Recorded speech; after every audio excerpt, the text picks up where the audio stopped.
Com satisfação que a escola recebe, primeiramente, no dia de hoje, né? Doutor Elkio Uehara, também nome assim, excepcional. Ele é promotor de Justiça do Ministério Público de Minas Gerais, pós-graduado em Direito Processual Civil e pós-graduando em Direito Sistêmico pela Faculdade Inovar em São Paulo, isso? E como mediadora, doutora, de todos e todas, doutora Regiane Strider, Centelhas, promotora de Justiça do Ministério Público de Pernambuco, pós-graduando em Direito Sistêmico pela Faculdade Inovar também. Satisfação bem maior, doutora Regiane, primeiramente agradecer a oportunidade que a senhora teve em trazer para a escola essa nova temática da discussão. Ficamos felizes porque é um assunto novo, é trazer coisa nova para Pernambuco. Essa é discutido lá fora, em todo o país. Ficou ainda mais acentuado ainda com a Carta de Brasília do CNMP. E o caminho, eu acho, não é que eu acho, que o caminho é exatamente esse para a solução das inúmeras demandas que o Judiciário e nós, como fazemos parte do sistema, estamos a enfrentar, né? A resolução dos conflitos que são gerados, e nós vivemos num país de conflitos, passa necessariamente por novas alternativas de mediação, de conciliação. Por mais que os processos sejam julgados, por mais que se haja uma sentença em tempo razoável, dificilmente vocês conseguem agradar ambas as partes. Sempre vai ter uma parte aí que não vai ficar plenamente satisfeito, a não ser que se faça essa parte conciliatória. Mas sempre tem alguém que não vai gostar da decisão, vai recorrer, e assim os processos vão se avolumando nas carteiras do Judiciário e as situações de resolutividade não se concretizam. Então, estou super curioso para conhecer, né, essa sistemática, né, essa nova sistemática. Vou ficar aqui na cadeira, aqui observando e assistindo com muita satisfação. Agradecer demais a vinda do colega para Pernambuco e passar a mediação também, né, para a colega doutora Regiane, para dar início aos trabalhos. A todos um bom proveito, hoje e amanhã, com as vivências práticas. Vamos iniciar então. Obrigado. Doutora Regiane, a palavra. Obrigada, eu gostaria de agradecer a todos os presentes, né, agradecer a oportunidade que a Escola Superior está nos dando de abrir os horizontes, né, ampliar os horizontes também. Agradecer ao Elkio, que veio aqui, se disponibilizou, né, nos trazer a experiência. Eu não vou falar muito porque todos estão ansiosos para saber o que está acontecendo lá em Minas Gerais, né, que a gente pode trazer para o nosso estado aqui, para as nossas promotorias. O Dr. Elkio, ele está atuando na primeira Promotoria de Justiça de Itajubá, Minas Gerais, com atribuições, ele atua na vara civil de família, atua também extrajudicialmente com a tutela do idoso, deficiente, saúde e registros públicos. Então ele vai trazer, ele é um dos expoentes no Brasil desse trabalho, e ele vai trazer, sim, vai trazer pra gente essa experiência. Muito legal. Muito boa tarde a todos e a todas. Agradeço o convite, né, do Ministério Público do Estado aqui de Pernambuco, na pessoa do diretor, Dr. Silvio Tavares, doutora Regiane. Eu agradeço essa oportunidade de dividir um pouquinho compartilhar um pouquinho dos anseios e também os conflitos, né? Porque toda novidade, toda inovação tem um preço. E eu acho que é importante trazer à tona aqui que todo movimento diferente, tudo que é novo, traz um grande desafio. E é preciso coragem. Eu digo isso porque há pouco nós estávamos conversando aqui que não é fácil fazer diferente. Não é fácil sair da zona de conforto. E não é fácil estar aqui representando o Ministério Público do Estado de Minas Gerais, com algo novo que vem se construindo, que causa uma certa estranheza, mas que vale a pena. Quem já está nesse movimento sistêmico sabe a satisfação que esse movimento nos propicia. E nos propicia enquanto compromisso que cada um de nós assumiu ao assumir a sua função pública, seja como membro do Ministério Público, membro do Judiciário, membro da Advocacia, da Defensoria Pública, dos quadros de apoio de servidores dessas instituições, né? Enfim, todos os operadores da ajuda, todos aqueles que do seu lugar, de alguma forma, prestam uma ajuda ao indivíduo e à sociedade. Então, falar de direito sistêmico no âmbito do Ministério Público, hoje, é falar desse lugar incerto, mas um lugar inspirador, que me motiva a acordar todos os dias sabendo que algo pode ser construído em favor da sociedade e que o Ministério Público, enquanto agente político transformador da realidade social, pode sim fazer algo de muito bom. E que essa possibilidade de fazermos enquanto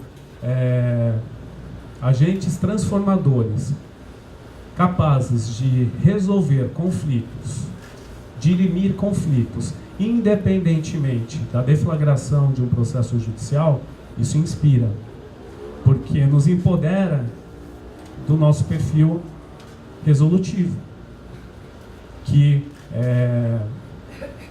há quase 30 anos, né, da promulgação da Constituição Federal, eu penso, né, e eu ouso dizer, recentemente conversei com o nosso Procurador-Geral de Justiça, Dr. Antônio Sérgio Toné, que o Ministério Público pode muito mais do que demandar. E, infelizmente, ainda o Ministério Público ele é reconhecido tão somente pelo perfil demandista. Quantas vezes que me perguntam, qual é o seu... Você trabalha com o quê? Ah, eu sou promotor de justiça. Todas as identificações ao cargo atreladas ao promotor de justiça, órgão de acusação criminal, promotor de justiça com atuação na área criminal. Puxa, mas passado quase 30 anos da Carta Magna, com essa gama de atribuições em prol da sociedade, ainda o Ministério Público é identificado, a grosso modo, como órgão de acusação na atuação criminal. Eu acho que passou da hora.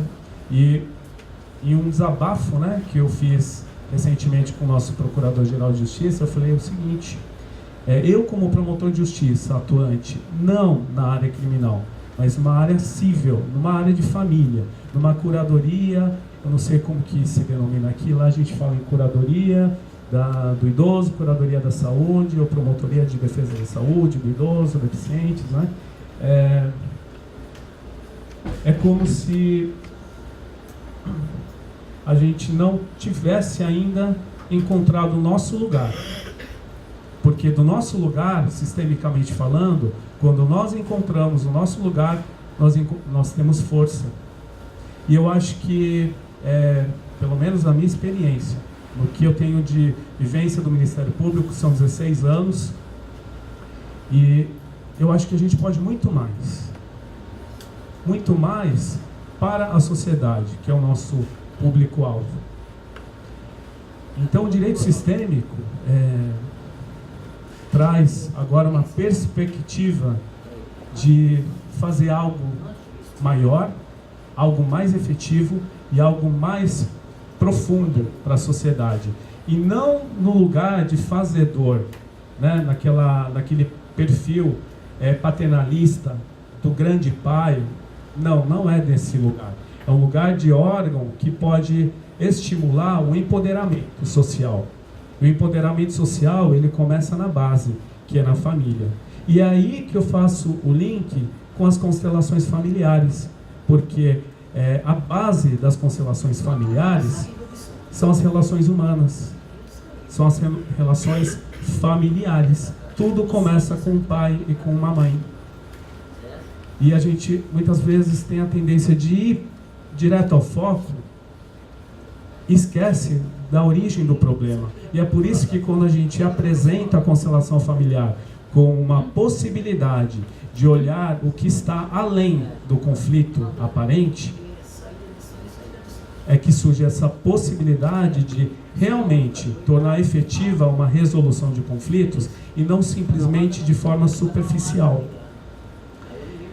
Então, assim, eu já aproveito a falar, eu não sei se todos estão familiarizados, mas eu me sinto na oportunidade e na possibilidade de explicar o conceito da constelação familiar, que este é um dos primeiros pontos que causam estranheza ao nosso público, ao nosso meio, né? Nossa, constelação familiar, eu digo isso, não sei aqui, mas lá em Minas Gerais, é o que você está mexendo com astrologia, é o que você está trabalhando com esoterismo no Ministério Público? Não, gente. Constelação familiar vem de uma palavra de origem alemã, que eu nem sei falar direito, mas eu vou tentar. Familienausstellung. Posicionamento familiar, que não tem a ver com estrelas, que não tem a ver com astrologia. Então, posicionamento. Qual é o meu posicionamento dentro do meu núcleo familiar? Qual é a colocação? Qual é o lugar que eu ocupo dentro da minha família? Isso é a base da constelação familiar, porque quando eu estou fora do meu lugar,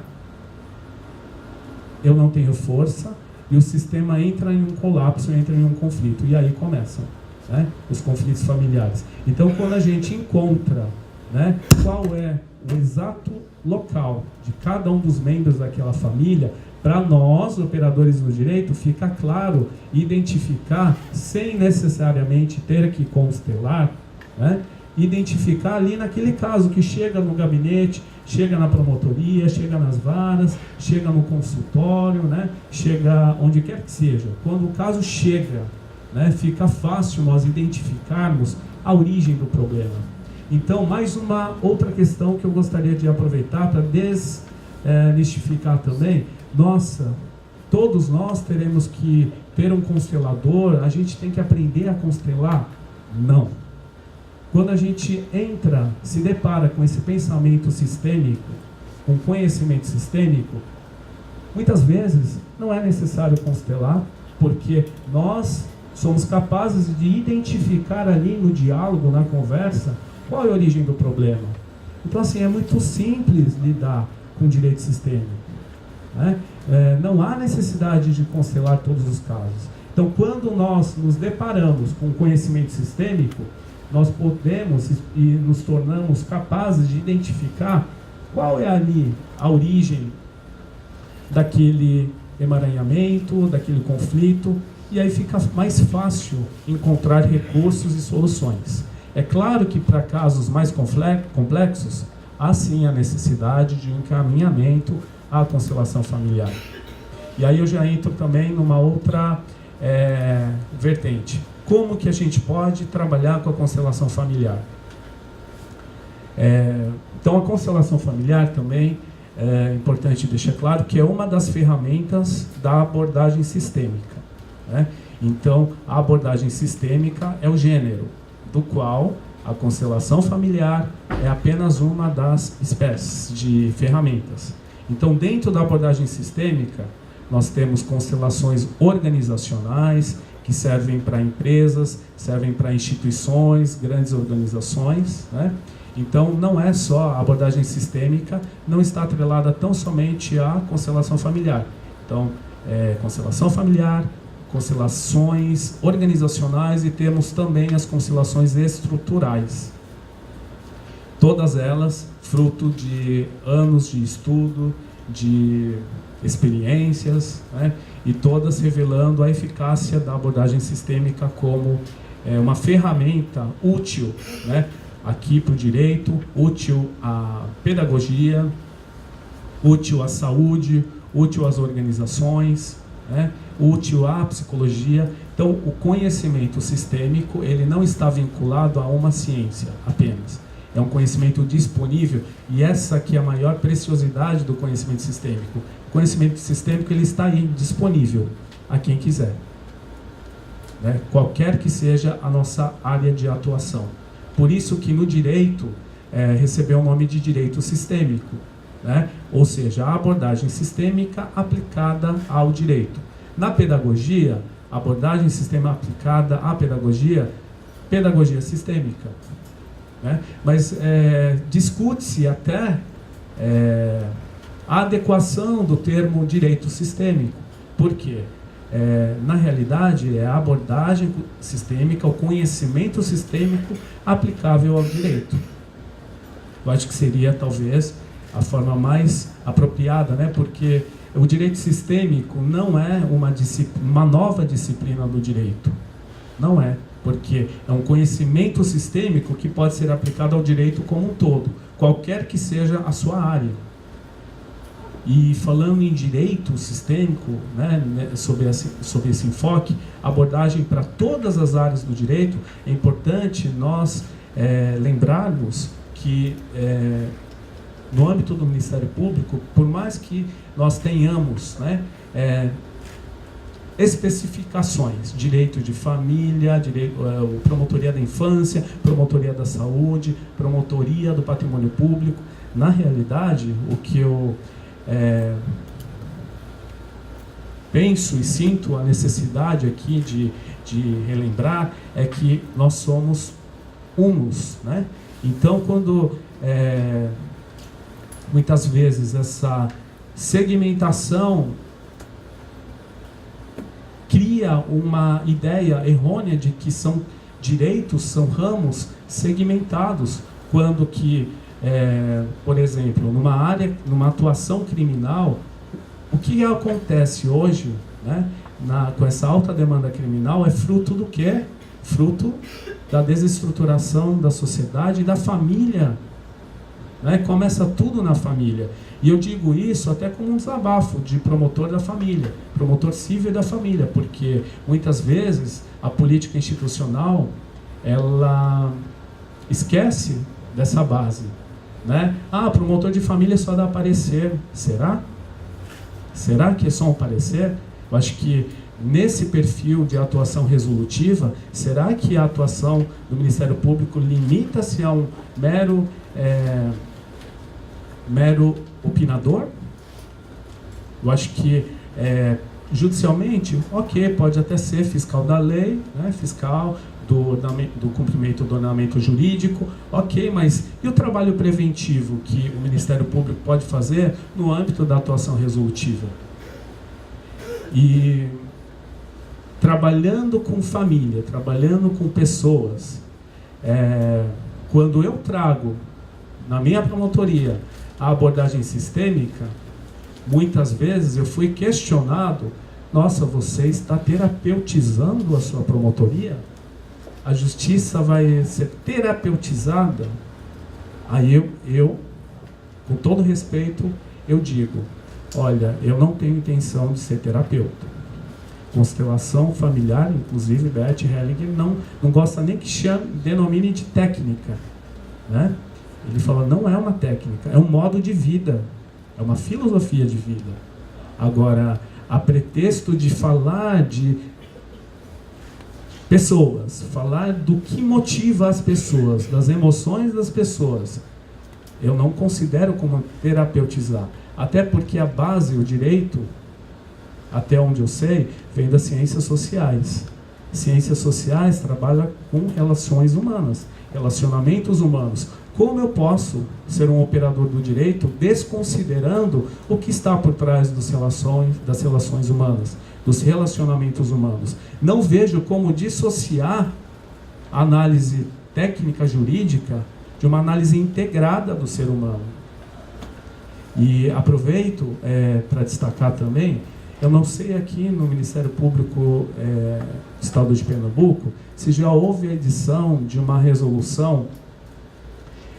Lá em Minas Gerais nós tivemos a edição de 2 resoluções por recomendações da Corregedoria Geral do Ministério Público, recomendações número 1 e número 2, que orientam os membros a serem estimulados, a estimularem, né, as resoluções dos conflitos pela conciliação, pela mediação e por outros métodos alternativos, né? E aí que entra a abordagem sistêmica como um recurso. Mas além disso, além do estímulo a resolução consensual por meio da autocomposição, da conciliação e da mediação, foi expedida uma recomendação geral, recomendação número 2 de 2017, que diz que cabe ao membro do Ministério Público promover, viabilizar uma interação sistêmica entre a sociedade civil e o poder público. Diz mais aqui, os órgãos de execução devem intervir socialmente a partir de uma perspectiva inter e multidisciplinar, evitando a análise das questões pelo ponto exclusivamente jurídico. Então, para sermos resolutivos, será que havia a necessidade, o que eu sempre trago de questionamento, havia a necessidade da Corregedoria Geral do Ministério Público editar uma recomendação nesse sentido? Ou foi para nos lembrar do nosso potencial resolutivo, que muitas vezes é esquecido? E o potencial resolutivo, ele não acontece se estivermos atrelados tão somente ao ponto de vista eminentemente jurídico. E a recomendação aqui, ela ainda vai adiante. Uma coisa óbvia, mas que para estar aqui contida e descrita na recomendação, talvez não seja tão óbvia assim para nós, membros, né, do Ministério Público. A atuação dos órgãos de execução do Ministério Público não deve limitar-se às práticas meramente burocráticas. Eu acho que uma chamada de atenção aí, né? Então, quando a gente traz a perspectiva do direito sistêmico para o direito, para o âmbito do Ministério Público, está tão próximo, a perspectiva sistêmica, ela está tão próxima, está tão aqui na nossa frente, que a gente não enxerga, né? Precisou de quanto tempo para esse conhecimento poder ser abarcado para as nossas funções? E vai além. Tem a recomendação também do Conselho Nacional de Justiça também, que estipula, acho que, salvo engano, é 75, que estipula também como matéria obrigatória do concurso público de ingresso à magistratura, o conteúdo humanístico. E dentro do conteúdo humanístico, estipulando ali as ciências sociais,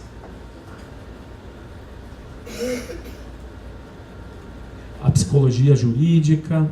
Então, esse conteúdo do direito sistêmico, que não é psicologia, que fique bem claro, não é psicologia, nós não estamos introduzindo ao direito, ao Ministério Público, ao Judiciário, um conteúdo da psicologia, porque esse conteúdo não é vinculado à psicologia, né? Quando a gente diz sobre direito sistêmico, a gente está lidando com relações humanas, relações sociais, e uma das fontes do pensamento sistêmico vem da sociologia, e um dos exponentes que estuda sobre a teoria dos sistemas é Niklas Luhmann, um dos autores, inclusive, que está sendo pedido, né, cuja filosofia está sendo pedido nas bancas de concurso. Então, o direito sistêmico vem nessa fase da humanização. E a gente pode, sim, introduzir essa perspectiva mais humana. E como? Só constelando? Não. Começa com a nossa postura.